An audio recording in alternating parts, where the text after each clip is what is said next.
Akmaljon, bu nima? Aka, bu og'ir yuklar ko'taradigan tal bo'ladi aka. Qancha tonna bunimiz?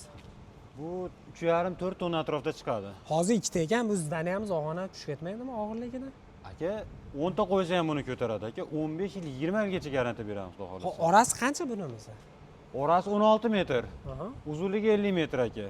Necha kvadrat o'tshi? 750 dan kvadratdan oshiqroq 800 kvadratcha chiqadi aka. Demak, qor yomg'irda bu bemalol ko'taradi, buni ko'targan narsa. 3-4 marta 15-20 santimetrdan qor yog'di. Quyosh tushmaydigan tarafligi uchun erimadi aka, 1 metrdan oshiq bo'lib ketdi ustida qor. 100% garantiya aka, vibratsiyani ko'ryapsiz mana, kalov chiqaradigan joyi. To'ppa-to'g'ri. Kolodisimiz o'zi do'stlar 3,5 tonnadan tashqari 700 kilo ekan. Bu kolodis bilan shug'ullanadigan akalar juda yaxshi biladi.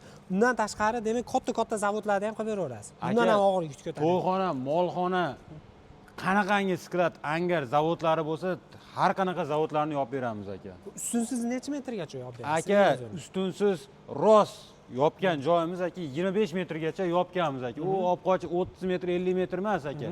25 metrgacha любой joyda ko'rsatib beraman aka. 25 metrgacha bezusni davlat standartlariga 100% javob beradigan zana qilganman aka. Ishingizga garantiyasi bilan 100% garantiya beraman shunga. Xudo xolasa do'stlar, bu nima masalan, konteyner profildan tom yopish xizmati bo'ladi.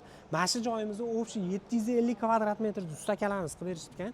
Eng arzonini kvadrat metr ahamiyat berib bersizlar, 140 ming so'mdan boshlab 350 ming jicha oshishi ham mumkin bo'ladi. Bu narxlar ichida O'zbekiston bo'ylab dastavka, ustanovka, usta haqqi mahsuloti hamma yo'q ichida bo'ladi. Faqatgina sizdan talab qilinadigan narsa, agar foydasidan oldim salang, mana shunaqa kraskasini olib bersangiz, kraskasini sachib turib, profnasil, shipper, undan tashqari tunikasini olib bersangiz, qoqib berish xizmatlari mutlaqo bor.